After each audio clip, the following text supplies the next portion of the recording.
નમસ્કાર મિત્રો, પોલીસનો એકડો ચેનલમાં આપનું હાર્દિક સ્વાગત છે। આજે આપણે પોલીસ લેસનની અંદર આપણો ચોથા નંબરનું લેસન છે અને મોક ટેસ્ટમાં આપણો બીજા નંબરનું મોક ટેસ્ટ છે। ગયા સેશનમાં આપણે બંધારણના પ્રશ્નો જોયા હતા। આજે આપણે આ વિડીયોની અંદર એક નવું જે છે શરૂઆત કરીએ છીએ। આમાં આપણે ટોટલ 20 ક્વેશ્ચન લઈશું અને 20 ક્વેશ્ચન ઓલમોસ્ટ દરેક સબ્જેક્ટની અંદર આપણે કવર કરવાનો પ્રયત્ન કરીશું।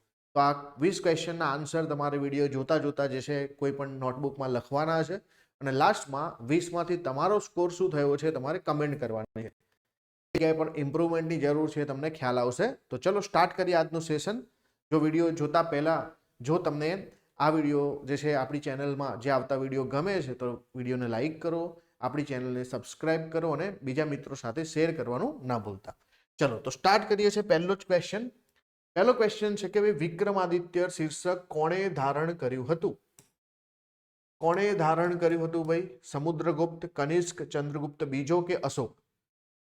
જો હું જે છે પ્રશ્ન બોલીશ, થોડી જે છે તમારા માટે જે છે ગેપ છોડીશ કે જેથી તમે આન્સર વિચારી શકો। ચલો તો વિક્રમાદિત્ય શીર્ષક કોણે ધારણ કર્યું હતું? તો આ શીર્ષક ધારણ કર્યું હતું ચંદ્રગુપ્ત બીજાએ। ધ્યાન આપજો ખાસ, ચંદ્રગુપ્ત બીજાએ જે છે વિક્રમાદિત્ય જે છે આ શીર્ષક ધારણ કર્યું હતું। બીજો પ્રશ્ન છે કે રાજ્યના ઉચ્ચતમ કાયદાકીય અધિકારી કોણ હોય છે? Attorney general, advocate general, additional general કે પછી એક પણ નહીં? તમને અહીંયા પૂછ્યું છે રાજ્યના સર્વોચ્ચ કાયદાકીય અધિકારી। હવે તમને ખ્યાલ હશે કે જો તમને દેશના સર્વોચ્ચ અધિકારી પૂછે અને એ પણ કાયદાકીય અધિકારી, યાદ રાખજો ખાસ, ઘણી વખત અહીંયા ઓપ્શનમાં કાયદા મંત્રી પણ હશે પણ એ મંત્રી છે, અધિકારી નથી। તો કાયદાકીય અધિકારી જો તમને પૂછે સર્વોચ્ચ તો દેશ માટે આવશે એટોર્ની જનરલ, અને જ્યારે રાજ્યમાં સેમ વસ્તુ પૂછે તો રાજ્યના કાયદાકીય સર્વોચ્ચ કાયદાકીય અધિકારી આવશે એડવોકેટ જનરલ। તો આ ક્વેશ્ચનનો આન્સર શું આવશે? Advocate general. હવે તમારે બીજી બે કમેન્ટ કરવાની છે કે ભારતના બંધારણમાં એટર્ની જનરલ અને એડવોકેટ જનરલ બંનેની જે છે જોગવાઈ કરેલી છે, તો બંનેની જોગવાઈ કયા કયા અનુચ્છેદ હેઠળ કરેલી છે આની કમેન્ટ તમારે કરવાની છે। એટર્ની જનરલ માટે કયો આર્ટિકલ આવશે અને એડવોકેટ જનરલ માટે કયો આર્ટિકલ આવશે એ તમારે કમેન્ટ કરવાની છે। ચલો ત્રીજા પ્રશ્ન તરફ જઈએ કે નવી ચૂંટાયેલી લોકસભા બાદનું પ્રવર્તમાન લોકસભાનું છેલ્લું સત્ર કયા નામે ઓળખાય છે? હવે લોકસભાની ચૂંટણી છે ને, તો માનો કે નવી લોકસભા ચૂંટાઈને આવી ગઈ છે અને ઓલરેડી જે જૂની લોકસભા છે એનું જે છેલ્લું સેશન હોય તો એ છેલ્લા સેશનને આપણે કયા નામથી ઓળખીએ છીએ? અંડર ડક સેશન કહેવાય, આઉટર ડક સેશન કહેવાય, લેમ ડક સેશન કહેવાય, પછી એક પણ નહીં? તો ધ્યાન આપજો, અહીંયા વાત શેની થઈ રહી છે? માનો કે આ આપણી લોકસભા જે છે ઓલરેડી ચાલી રહી છે, અહીંયા આવતા આવતા આપણે એક નવી લોકસભાની ચૂંટણી કરી, નવી લોકસભા ચૂંટી નાખી, તો જે છેલ્લું સત્ર હશે આ છેલ્લા સત્રને, સેશનને શું કહેવામાં આવે? તો છેલ્લા સત્રને કહેવામાં આવે લેમડક સેશન કહેવામાં આવે। શું કહેવામાં આવે? લેમડક સેશન। અને માનો કે આ લોકસભા જે ચાલતી હતી અને નવી લોકસભાની જે છે ઇલેક્શન થયા, આમાં જે લોકો છે પરંતુ આમાં માનો કે કોઈ ચૂંટણી લડ્યા ના હોય, કોઈ જે છે હારી ગયા હોય, એનો મતલબ છે કે જે જૂનીમાં છે એટલે કે વર્તમાનમાં છે પરંતુ નવી લોકસભામાં ચૂંટાયા નથી એવા સભ્યોને શું કહેવામાં આવશે? તો એવા સભ્યોને લેમડક કહેવામાં આવશે। બરાબર? તો એવા સભ્યો કે જે ઓલરેડી જૂની લોકસભામાં તો છે, ચાલે છે એમાં તો છે, પરંતુ જે નવી લોકસભા ચૂંટાઈ છે એના સભ્ય નથી, એવા લોકોને લેમડક કહેવાશે। અને જે પ્રવર્તમાન જે છે લોકસભા છે અને ઓલરેડી નવી ચૂંટાઈ ગઈ હોય તો જે પ્રવર્તમાન લોકસભાનું જે છેલ્લું સત્ર હોય, છેલ્લું સેશન હોય એને લેમડક સેશન કહેવામાં આવે। તો આ ખાસ ધ્યાન રાખજો, લેમડક સેશન એટલે શું અને લેમડક સભ્યો કોને કહેવામાં આવે। આગળનું જે છે ક્વેશ્ચન કે ભારતના કયા શહેરમાં લોકનાયક જયપ્રકાશ એરપોર્ટ આવેલું છે? પટના, રક્સોલ, ધનબાદ કે ઇમ્ફાલ? ધ્યાન આપજો ખાસ, બહુ સરસ મજાનો ક્વેશ્ચન છે। એરપોર્ટ ઉપરથી પણ ઘણા બધા ક્વેશ્ચન સીધે સીધા પૂછાતા હોય છે, તો બહુ જેટલા પણ ફેમસ એરપોર્ટ છે બરાબર તમને ખ્યાલ હોવા જોઈએ। તો ભારતના કયા શહેરમાં લોકનાયક જયપ્રકાશ એરપોર્ટ આવેલું છે? તો લોકનાયક જયપ્રકાશ જે છે એરપોર્ટ જે છે એ આવેલું છે પટના ખાતે। બરાબર? તો પટના કયા રાજ્યમાં છે એ પણ તમને ખબર જ હશે ને? તો આમને આપણે શું બોલીએ છીએ? બરાબર, લોકનાયક જેપી તરીકે ઓળખીએ છીએ। ચલો આગળનો ક્વેશ્ચન, નીચેના પૈકી કયો બંધારણીય સુધારો સ્થાનિક સ્વરાજની સંસ્થા એટલે કે પંચાયતને લગતો છે? અહીંયા છે 56મો સુધારો, 73મો સુધારો, 42મો સુધારો કે 61મો સુધારો? સૌથી ઈઝી ક્વેશ્ચન છે ને? અને બીજું કે ઓપ્શનમાં હજુ પણ જે છે આને મુશ્કેલ બનાવી શકતા આપણે, પણ નથી બનાવ્યું। અહીંયા તમને ચોખ્ખું આપી દીધું છે કે સ્થાનિક સ્વરાજની સંસ્થા અને એ પણ પંચાયતને લગતો કાયદો પૂછ્યો છે। તમને બધાને ખબર છે કે કેન્દ્રની અંદર એક સરકાર હોય છે, આપણે સંસદ દ્વારા જે છે બરાબર બોડી બનાવીએ છીએ. રાજ્યની અંદર જે છે વિધાન જે છે પરિષદ અને વિધાનસભા, તો આ બંનેની બનેલી વિધાન મંડળ હોય છે. અને એવી રીતે આનાથી પણ નીચે લોકલ ગવર્મેન્ટ જેને કહેવામાં આવે, સ્થાનિક સ્વરાજની સંસ્થાઓ કહેવામાં આવે. શહેરી વિસ્તારોમાં આપણે અને નગરપાલિકા, નગર જે છે પંચાયતો હોય છે, અને જે ગ્રામીણ વિસ્તારો હોય ત્યાં આપણે એને ગ્રામ પંચાયત બોલીએ છીએ, તાલુકા પંચાયત અને જિલ્લા પંચાયત બોલીએ. તો ભારતના બંધારણમાં પહેલા આ બંધારણીય જોગવાઈ નહોતી સ્થાનિક સ્વરાજની સંસ્થાની, પરંતુ 73માં અને 74માં સુધારાથી આપણે શું કર્યું છે? તો આપણે એક કામ કર્યું છે. 73માંથી આપણે જે છે જે રૂરલ એરિયા છે, ગ્રામ્ય વિસ્તારો છે, ત્યાં આપણે આજે પંચાયતોની વ્યવસ્થા કરી. ગ્રામ્ય વિસ્તારમાં જે છે ગ્રામ પંચાયત, એના ઉપર તાલુકા અને એના ઉપર જિલ્લા પંચાયત. એવી રીતે આપણે શું કર્યું છે? જે શહેરી વિસ્તારો છે એની અંદર આપણે જે છે અર્બન લોકલ બોડી ઊભી કરી છે, એ 74માં સુધારાથી ઊભું કરી છે. તો 74મો સુધારો જે છે શેના માટે આવશે? સ્થાનિક સ્વરાજની સંસ્થાઓ તો ખરી, પરંતુ પંચાયતો નહીં, ત્યાં આવશે નગર પંચાયત અથવા નગરપાલિકાઓ અથવા તો મહાનગરપાલિકાઓ આવશે. તો આનો આન્સર છે 73મો સુધારો, જે 1993માં થયો. અને એના અંતર્ગત આપણે બંધારણના ભાગ નંબર 9માં આર્ટિકલ 243A થી પંચાયતોની વ્યવસ્થા કરી છે. ચલો આગળ વધીએ. વડનગર તાલુકો ગુજરાત રાજ્યના કયા જિલ્લામાં આવેલો છે? પાટણ, સુરેન્દ્રનગર, મહેસાણા કે સુરત? હવે આ તો તમને આવડે જ ને, બરાબર. વડનગર જે છે એનું મહત્વ કેટલું બધું છે. આપણા અત્યારે વડાપ્રધાન જે છે બરાબર, એમનું જન્મ સ્થળ છે, એમનું જે છે રહેઠાણ છે. તો આ ખાસ તમને યાદ હોવું જોઈએ. વડનગર તાલુકો ગુજરાતના કયા જિલ્લામાં આવેલો છે? તો આ આવેલો છે મહેસાણા જિલ્લામાં. ક્યાં આવેલો છે ભાઈ? ધ્યાન આપજો, મહેસાણા જિલ્લામાં આવેલો છે. હવે વિશેષતાઓ શું છે? તો અહીંયા વડનગરનું તોરણ છે. પછી તાનારીરી. તાનારીરી કોણ હતા? તો નરસિંહ મહેતાની પુત્રી જે છે કુંવરબાઈ છે, એમની પુત્રી શર્મિષ્ઠાની 2 પુત્રીઓ હતી, જેમણે તાનસેનના જે દીપક રાગથી જે એમને દાહ થઈ હતી એને બુજવી હતી. તો આ જે છે બરાબર તાનારીરી જે છે ખૂબ ફેમસ છે.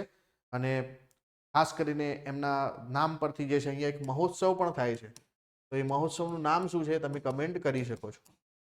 ચલો બીજું, આપણે આ પ્રશ્ન કેમ મૂક્યો છે? તો ખાસ કે વડનગરની અંદર થોડા સમય પહેલા જે છે એક પુરાતત્વીય સંશોધન થયું, અને આ પુરાતત્વ સંશોધનમાં વડનગરની અંદરથી, એટલે વડનગર ગુજરાત ખાતેથી ઈસવીસન પૂર્વે 800 થી લઈને બરાબર આ જે છે ત્યાં સુધીના જે છે આપણને પુરાવા મળ્યા છે. ત્યાં સુધીના જે છે બરાબર માનવ વસાહતના પુરાવા મળ્યા છે.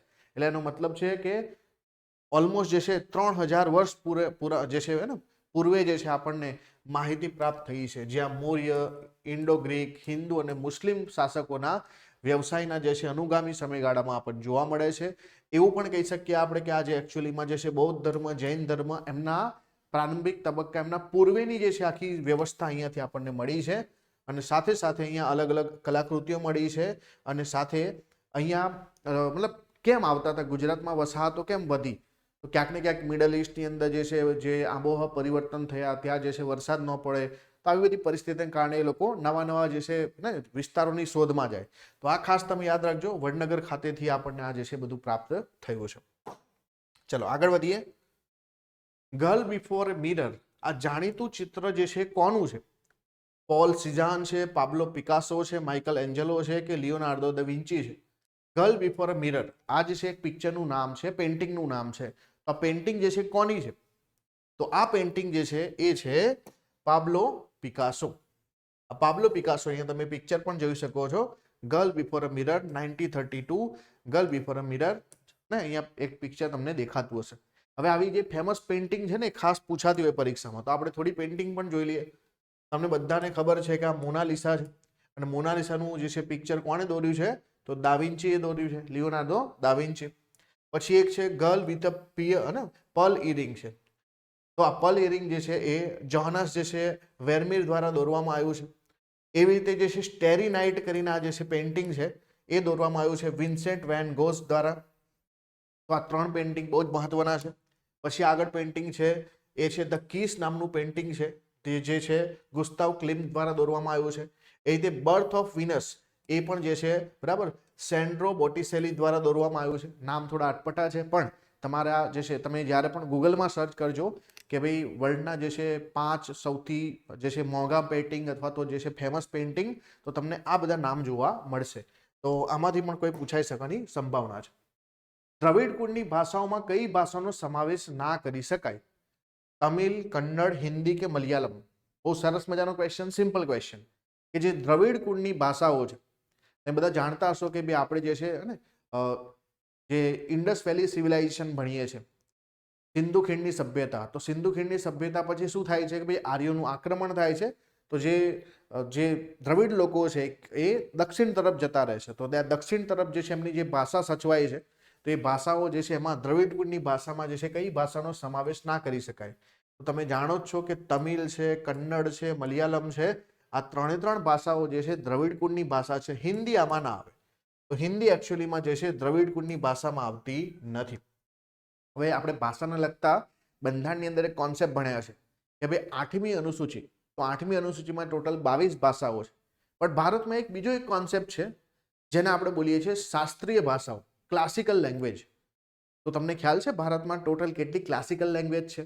તો ચલો ક્લાસિકલ લેંગ્વેજની જો વાત કરીએ, શાસ્ત્રીય ભાષાની વાત કરીએ, તો હાલમાં 6 ભાષાઓને આપણે શાસ્ત્રીય ભાષાનો દરજ્જો આપ્યો છે. એના માટે અમુક માનાંકો છે કે ભાઈ અમુક વર્ષો જૂની ભાષા હોવી જોઈએ, એનું સાહિત્ય હોવું જોઈએ, બરાબર, સાતત્યતા હોવી જોઈએ, એવું નહીં કે અચાનક ક્યાંકથી આવી જાય, બરાબર, કે ભાઈ વર્ષોથી એમાં જે લખાણ થયું હોવું જોઈએ, અમુક વર્ષો પૂર્વેનો જેનો ઇતિહાસ હોવો જોઈએ. તો આવી શાસ્ત્રીય કુળની ભાષામાં ટોટલ 6 ભાષા છે. સૌથી પહેલા તમિલ ભાષાને આપણે 2004માં જે છે શાસ્ત્રીય ભાષા તરીકે ઘોષિત કરી, પછી સંસ્કૃતને 2005માં, કન્નડને 2008માં, તેલુગુને 2008માં, મલયાલમને 2013માં, અને જે ઓડિયા ભાષા છે એને 2014માં, ઓડિયા અથવા ઓડિયા ભાષા છે એને 2014માં જાહેર કરી. અને આ તે તમામ જે ભાષાઓ તમને 6 ભાષા જોવા મળે છે એ આપણી બંધારણની 8મી અનુસૂચિમાં તો છે જ. બીજી એક ખાસ બાબત, અહીંયા આ ટોપિક પણ હું તમને કેમ ભણાવું છું કે હમણાં થોડા સમય પહેલા જે વેસ્ટર્ન જોનલ કાઉન્સિલની એક મિટિંગ થઈ, અને આ મિટિંગની અંદર નક્કી કરવામાં આવ્યું કે આપણે મરાઠી ભાષાને પણ જે છે આ શાસ્ત્રીય ભાષાની અંદર દરજ્જો આપીશું. બહુ લાંબા સમયથી માંગ ચાલી રહી છે, પરંતુ હમણાં જે છે નક્કી કરવામાં આવ્યું છે કે આપીશું, હજુ આપ્યું નથી, ધ્યાન આપજો ખાસ. તો અત્યારે 6 છે, પરંતુ મરાઠીને પણ જે છે આગામી સમયમાં ક્લાસિકલ લેંગ્વેજનો દરજ્જો મળી શકે, તો એક પ્રશ્ન તમારા માટે બની શકે છે. આગળનો ક્વેશ્ચન, ગુપ્તકાળમાં ભુક્તિ એટલે કે રાજ્યના વહીવટી વડાને શું કહેવામાં આવતા? ગુપ્તકાળની વાત ચાલી રહી છે, તો પરદેશિકા કહેવામાં આવતા, ઉપારિકા કહેવામાં આવતા, રાજુકા કહેવામાં આવતા, કે પછી મહામાત્ર કહેવામાં આવતા? તમને ખબર છે ગુપ્તકાળની અંદર રાજ્ય, પછી જિલ્લો, પછી તાલુકો, પછી ગામ, એ રીતે જે છે આખી રચના થતી. તો ગુપ્તકાળમાં જે ભુક્તિ એટલે કે રાજ્યના વહીવટી વડા છે એમને ઉપારિકા કહેવામાં આવતા. શું કહેવામાં આવતા? ઉપારિકા.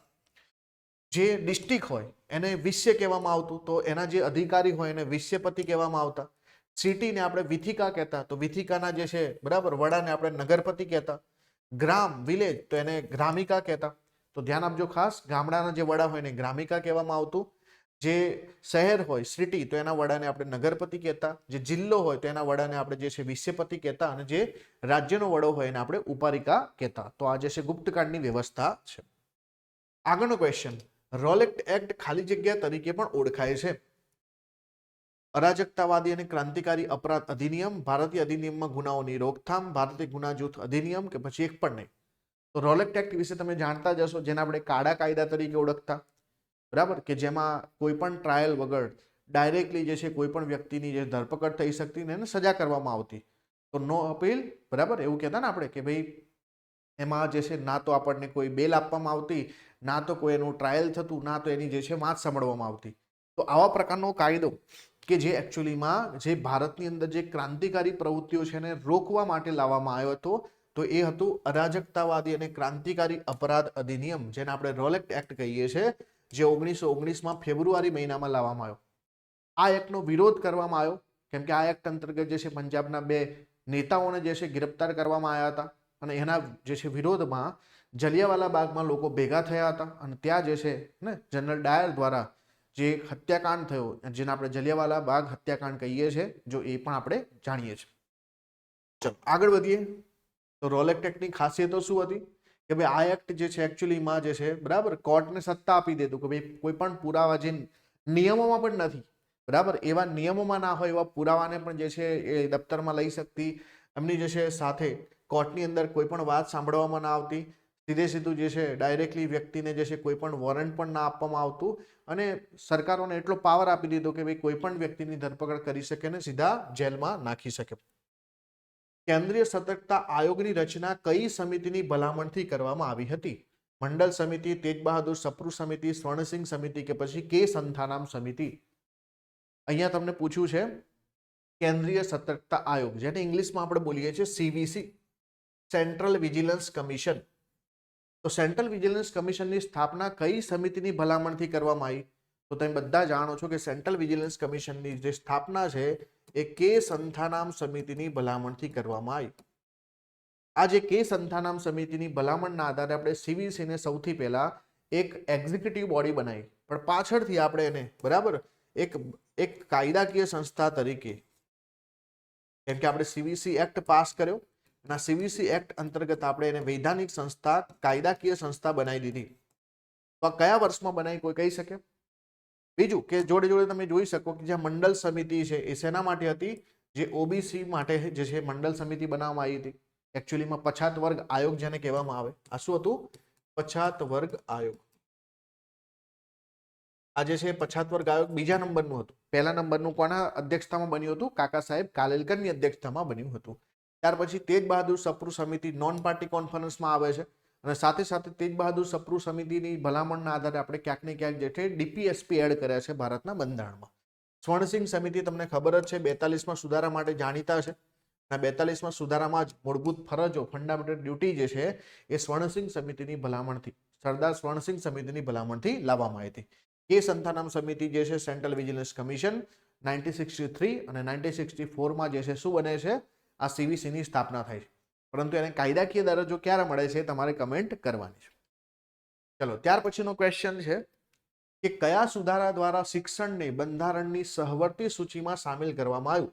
41માં, 42માં, 43માં કે 44માં સુધારા? થોડા સમય પહેલા જ્યારે મેં તમને જે બંધારણની અનુસૂચિઓ સમજાવી ને એમાં મેં આ કોન્સેપ્ટ તમને સમજાવ્યો હતો કે ભારતના બંધારણની 7મી અનુસૂચિમાં 3 યાદીઓ છે. એક તો કેન્દ્ર યાદી છે, બીજી રાજ્ય યાદી છે અને ત્રીજી જે છે કઈ યાદી છે? ત્રીજી યાદી છે સહવર્તી યાદી. તો પાછળથી શું કરવામાં આવ્યું? 42મો સુધારો થયો અને 42મા સુધારામાં જે છે 5 એવા વિષયો હતા કે જેને આપણે રાજ્ય યાદીમાંથી ખેંચીને ક્યાં લઈ આવ્યા? સહવર્તી યાદીમાં લઈ આવ્યા. જો કેન્દ્ર યાદી હતી તેમાં ટોટલ પહેલા જે છે 97 વિષય હતા, અત્યારે વર્તમાનમાં 100 વિષય થઈ ગયા. રાજ્ય હતું તો એની અંદર જે છે 66 સબ્જેક્ટ હતા, તો 5 નીકળ્યા તો 61 થઈ ગયા. અને ત્યાર પછી જો વાત કરીએ કે આપણી પાસે જે છે સહવર્તી યાદી છે તો 47 હતા, 5 વધ્યા તો 52 થઈ ગયા. તો આ રીતની વ્યવસ્થા છે. તો 42મો સુધારો જે છે 1976માં થયો છે. એમાં કયા કયા વિષયો આવશે? તો શિક્ષણ આવશે, જંગલો આવશે, વજન અને તોલમાપ આવશે, તોલમાપ. ત્યાર પછી જે છે જંગલી પશુ પક્ષીઓનું રક્ષણ આવશે અને છેલ્લે આવશે ન્યાયનો વહીવટ. તો આ 5 બાબતો એવી છે કે જેને આપણે જે છે રાજ્ય યાદીમાંથી સહવર્તી યાદીમાં, કોન્કરન્ટ યાદીમાં લઈ ગયા, એ પણ 42માં સુધારા 1976માં. આગળનો પ્રશ્ન શું કહે છે કે સંસદમાં કયા પ્રકારનું વિધેયક રાષ્ટ્રપતિની મંજૂરી સિવાય રજૂ કરી શકાતું નથી? એટલે કે આપણે સંસદમાં કયું બિલ જે છે એવું છે કે જે રાષ્ટ્રપતિની પૂર્વ મંજૂરીથી જ લાવી શકાય? કૃષિ વિષયક છે, નાણાં વિષયક છે, સંરક્ષણ વિષયક છે કે શિક્ષણ વિષયક છે? જો તમને બિલોના પ્રકાર ખબર હશે ને તો બિલોના પ્રકાર શું આવે? એક તો સાદું બિલ આવે જેને આપણે ઓર્ડિનરી બિલ કહીએ છીએ. બીજું આવે નાણાં બિલ, તો એને આપણે મની બિલ બોલીએ છીએ. ત્રીજું બિલ આવે નાણાકીય બિલ, જેને આપણે ફાઇનાન્શિયલ બિલ બોલીએ છીએ. અને ચોથું બિલ આવે છે જેને આપણે બોલીએ છીએ બંધારણીય સુધારા વિધેયક, કોન્સ્ટિટ્યુશનલ એમેન્ડમેન્ટ બિલ. તો આવી રીતે 4 પ્રકારના બિલ આવે અને આ 4 પ્રકારના બિલમાં જે છે જે મની બિલ હોય છે એ રાષ્ટ્રપતિની પૂર્વ મંજૂરીથી જે છે રજૂ કરી શકાય. તો અહીંયા જવાબ શું આવશે? નાણાં વિધેયક. નાણાં વિધેયક મની બિલ જે છે બરાબર, આર્ટિકલ 109, આર્ટિકલ 110 વિશે તમે ભણ્યા હશો. બીજું છે ઓર્ડિનરી બિલ. શું છે? ઓર્ડિનરી બિલ 107 પ્રમાણે આવે અને જોઈન્ટ સેશન 108 પ્રમાણે આવે. ફાઇનાન્શિયલ બિલ જે છે આર્ટિકલ 117 પ્રમાણે આવે અને ભારતીય બંધારણના સુધારા માટેનું આર્ટિકલ 368 મુજબનું બિલ આવે. તો અલગ અલગ આર્ટિકલો છે ભારતના બંધારણમાં જે અલગ અલગ બિલોની વ્યવસ્થા કરે છે. પણ નાણાં બિલ એવું છે કે જેને લાવવા માટે આપણે રાષ્ટ્રપતિની પૂર્વ મંજૂરી જ જોઈએ. એ ફક્ત સરકારી બિલ જ હોઈ શકે, સરકારના કોઈ મંત્રી જ લાવી શકે. અને બીજું એ બિલ ફક્ત જે છે શરૂઆત લોકસભામાંથી જ થાય. રાજ્યસભા પાસે નાણાં બિલમાં સુધારો કરવાનો કોઈ સત્તા નથી. એ ફક્ત પોતાના જે છે ભલામણો આપી શકે, પરંતુ એ ભલામણો માનવા માટે પણ લોકસભા બંધાયેલી નથી. 14 દિવસની અંદર એ બિલ પાસ કરવાનું થાય. જો ના પાસ કરે રાજ્યસભા તો એ જે છે લોકસભાએ પાસ કર્યું હોય એ રીતે પાસ થયેલું જ ગણાશે. તો રાજ્યસભાનો કોઈ પાવર જે છે એમાં હોતો નથી, એ ફક્ત સજેશન આપી શકે.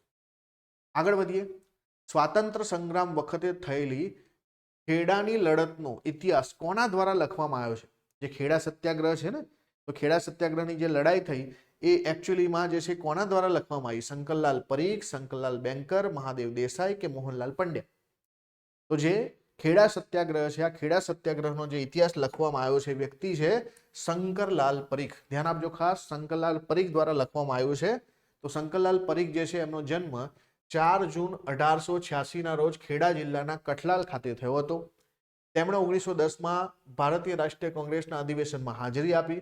ગુજરાત કોંગ્રેસ પ્રાંતીય સમિતિના પ્રતિનિધિ તરીકે 1916માં નાસિક ખાતે બોમ્બે પ્રાંતીય પરિષદમાં પણ એમણે ભાગ લીધો. તેમણે ખેડા સત્યાગ્રહ તેમજ નાગપુર ઝંડા સત્યાગ્રહમાં ભાગ લીધો, જ્યાં એમણે સરદાર વલ્લભભાઈ પટેલના સચિવ તરીકે જે છે એમણે સેવા આપી છે. 1930માં જે મીઠાનો સત્યાગ્રહ થયો ત્યાં શંકરલાલની ધરપકડ કરવામાં આવી અને એમના જે છે સાબરમતી જેલમાં પૂરવામાં આવ્યા, પછી વિસાપુર જેલમાં કેદ કરવામાં આવ્યા. કપડવંત તાલુકા કોંગ્રેસ સમિતિ, ખેડા જિલ્લા કોંગ્રેસ સમિતિ, ગુજરાત પ્રાંતીય કોંગ્રેસ સમિતિ, ખેડા જિલ્લા સ્થાનિક બોર્ડમાં પણ એમણે કામ કર્યું છે. કઠલાલની સામાજિક, શૈક્ષણિક અને રાજકીય પ્રવૃત્તિમાં એમનો સંબંધ છે. 1947માં ભારત સરકાર દ્વારા તેમને માનદ મેજિસ્ટ્રેટ તરીકે નિયુક્ત કરવામાં આવ્યા અને 12 માર્ચ 1961ના રોજ તેમનું અવસાન થયું. તો ખાસ ધ્યાન આપજો અહીંયા કે શંકરલાલ પરીખ જે છે એમણે ખેડાનો ઇતિહાસ જે છે લખ્યો છે. સ્વાતંત્ર્ય હકની જોગવાઈ સંવિધાનના કયા અનુચ્છેદમાં કરવામાં આવી છે? જો ભારતના બંધારણમાં આપણે એવું ભણ્યા છે કે ભાગ નંબર 3 જે છે આપણને મૂળભૂત અધિકારો આપે છે. હવે આ મૂળભૂત અધિકારો જે છે આર્ટિકલ 12 થી લઈને આર્ટિકલ 35 સુધી છે. તો આમાં અત્યારે આપણા વર્તમાનમાં 6 પ્રકારના અધિકારો છે. સમાનતાનો અધિકાર છે, સ્વતંત્રતાનો અધિકાર છે, શોષણ સામેનો અધિકાર છે, ધાર્મિક રક્ષણનો અધિકાર છે, શૈક્ષણિક અને સાંસ્કૃતિક અધિકાર છે અને બંધારણીય ઇલાજનો અધિકાર છે. તો અહીંયા તમને શું પૂછ્યું છે? સ્વાતંત્ર્યનો હક પૂછ્યો છે.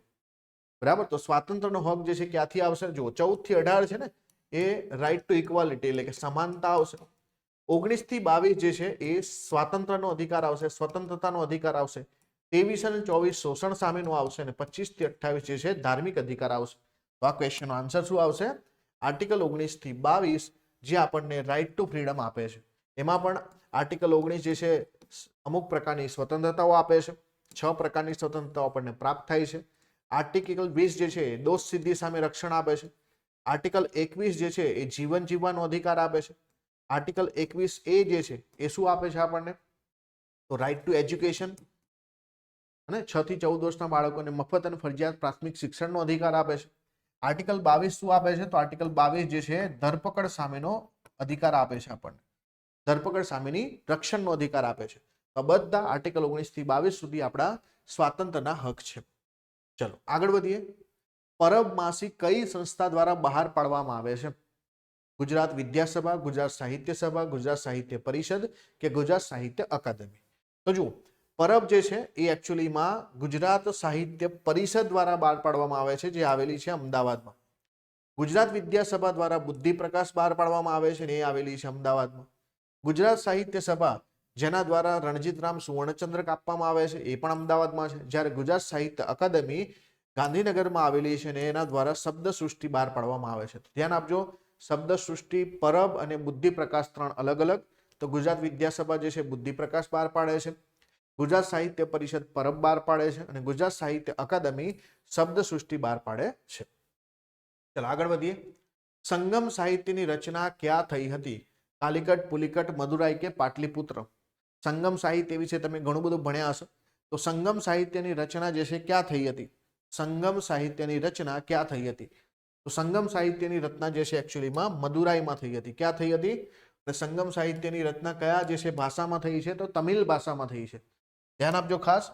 સંગમનો ઇતિહાસ કહેવાય છે, તો જે દક્ષિણનો ઇતિહાસ છે, તો સંગમ સાહિત્ય જે છે સૌથી જૂનું ઉપલબ્ધ તમિલ સાહિત્ય છે, જેનો સમયગાળો ઈસવીસન પૂર્વે 300 થી લઈને ઈસવીસન 300 એટલે કે 600 વર્ષનો સમયગાળો છે. BC નો મતલબ જે છે ઈસવીસન પૂર્વે 300 થી લઈને ઈસવીસનની 300 સાલ સુધી 600 વર્ષનો જે છે ઇતિહાસનો સમયગાળો અંદાજવામાં આવે છે અને મોટાભાગની સાહિત્યની રચના એવું કહેવાય છે કે ભાઈ ક્યાંક ને ક્યાંક ઈસવીસન 100 થી લઈને 250 વચ્ચે કરવામાં આવી છે. સંગમનો મતલબ જ જે છે યુનિયન થાય. તમિલ કવિઓએ જૂથનો ઉલ્લેખ કરે છે જેઓ પ્રાચીન ભારતમાં દક્ષિણમાં વિકસ્યા હતા. તો ક્યાંક ને ક્યાંક બધા અલગ અલગ રાજાઓ અલગ અલગ જે છે જે કહેવાય ને કે ભાઈ જે અલગ અલગ જે છે સામ્રાજ્યો હોય તેમનો ઇતિહાસ જે દક્ષિણનો ઇતિહાસને કલેક્ટ કરવાનું કામ, કમ્પાઇલ કરવાનું કામ જે છે આ ક્યાંક ને ક્યાંક જે છે તમિલ જે છે કહેવાય ને કે કવિઓએ કર્યું છે. આગળ વધીએ. સમુદ્રના પાણીથી રચાતા સરોવરને કયા નામથી ઓળખવામાં આવે છે? સમુદ્રના પાણીથી રચાતા સરોવરને કયા નામથી ઓળખવામાં આવે છે? તળાવ તરીકે ઓળખાય, બંધારા, લગુન કે ખાડી? તો તમે જાણો છો કે માનો કે આ સમુદ્ર છે, તો સમુદ્રનું પાણી જ્યારે જમીન પર આવે, બરાબર, ભરતી આવે ત્યારે જમીન પર આવે ને ઓટ આવે તો પાણી પાછું જતું રહે. તો માનો કે કોઈ એક જગ્યા પર અહીંયા પાણી જે છે ભરાઈ જાય, બરાબર, તો આ જે રચના થાય સમુદ્રના પાણી ભરાવાથી, તો એવા જે છે સરોવરને આપણે શું કહીએ છીએ? તો એવા સરોવરને આપણે લગુન કહીએ છીએ. જેમ કે ઓડિશામાં આવેલું જે ચિલ્કા સરોવર છે, તો લગુન એટલે શું હોય? એ ખારા પાણીનું સરોવર હોય ને, એટલા માટે એને આપણે લગુન બોલીએ છીએ. તો લગુનનો મતલબ શું થાય કે ભાઈ સમુદ્રના પાણીથી રચાતા સરોવરને આપણે જે છે લગુન કહીએ છીએ. અને અહીંયા આ જે છે કેવું છે? ખારા પાણીનું. વસ્તુ કે સેવાના બદલામાં ચૂકવાતા નાણાકીય એકમનું પ્રમાણ એટલે શું? મૂલ્ય કહેવાય, વિનિમય કહેવાય, કિંમત કહેવાય કે સંપત્તિ કહેવાય? જો ધ્યાન આપજો, આપણે કોઈ પણ ઇકોનોમીની અંદર એવું કહેવાય ને કે ભાઈ જે પણ આર્થિક વ્યવહારો કરીએ તો આર્થિક વ્યવહારોમાં દરેક વસ્તુની કોઈને કોઈ જે છે શું હોય કે ભાઈ કોઈને કોઈ, માનો કે આપણે કોઈ આ પેન લેવી છે તો પેનના બદલામાં જે છે કંઈક તો કિંમત ચૂકવવી પડશે ને. તો મૂલ્ય અને કિંમતમાં એટલો ફરક છે. માનો કે જનરલી શું હોય કે ભાઈ કોઈની આપણે વેલ્યુ કરીએ તો એ મૂલ્ય શબ્દ અલગ છે અને કિંમત શબ્દ અલગ છે. તો ધ્યાન આપજો, વસ્તુ કે સેવાના બદલામાં ચૂકવતા નાણાકીય એકમને જેટલા પૈસા ચૂકવવામાં આવે એ પૈસાને એકચ્યુઅલીમાં શું કહેવામાં આવે? એની પ્રાઇસ, કિંમત કહેવામાં આવે. શું કહેવામાં આવે? પ્રાઇસ એટલે કે કિંમત કહેવામાં આવે. વેલ્યુ જે છે કોન્સેપ્ટ અલગ છે. અહીંયા આવશે આન્સર કિંમત.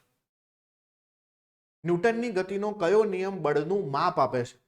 પ્રથમ, બીજો, ત્રીજો કે એક પણ નહીં? ન્યૂટનના ગતિના નિયમો તો ભણ્યા હશો ને તમે, બરાબર? જેનું સાયન્સ બેકગ્રાઉન્ડ હશે એને ખબર હશે, બાકી ના હોય તો પણ વાંચવા પડશે. ન્યૂટનનો ગતિનો પહેલો નિયમ જડત્વનો નિયમ. ન્યૂટનનો ગતિનો બીજો નિયમ જે એકચ્યુઅલીમાં શું કરે છે? બળનું માપ આપે છે. આવું ભણ્યા હશો ને, F બરાબર ma. F બરાબર ma શું છે? બીજો નિયમ છે જે એકચ્યુઅલીમાં બળનું માપ આપે છે. ત્રીજો નિયમ તો બધા જાણે જ છે, આઘાત અને પ્રત્યાઘાત, કે કોઈ પણ વસ્તુ પર જે લાગતું આઘાત બળ હોય અને એનો એટલું પ્રત્યાઘાત બળ આપણને જોવા મળે.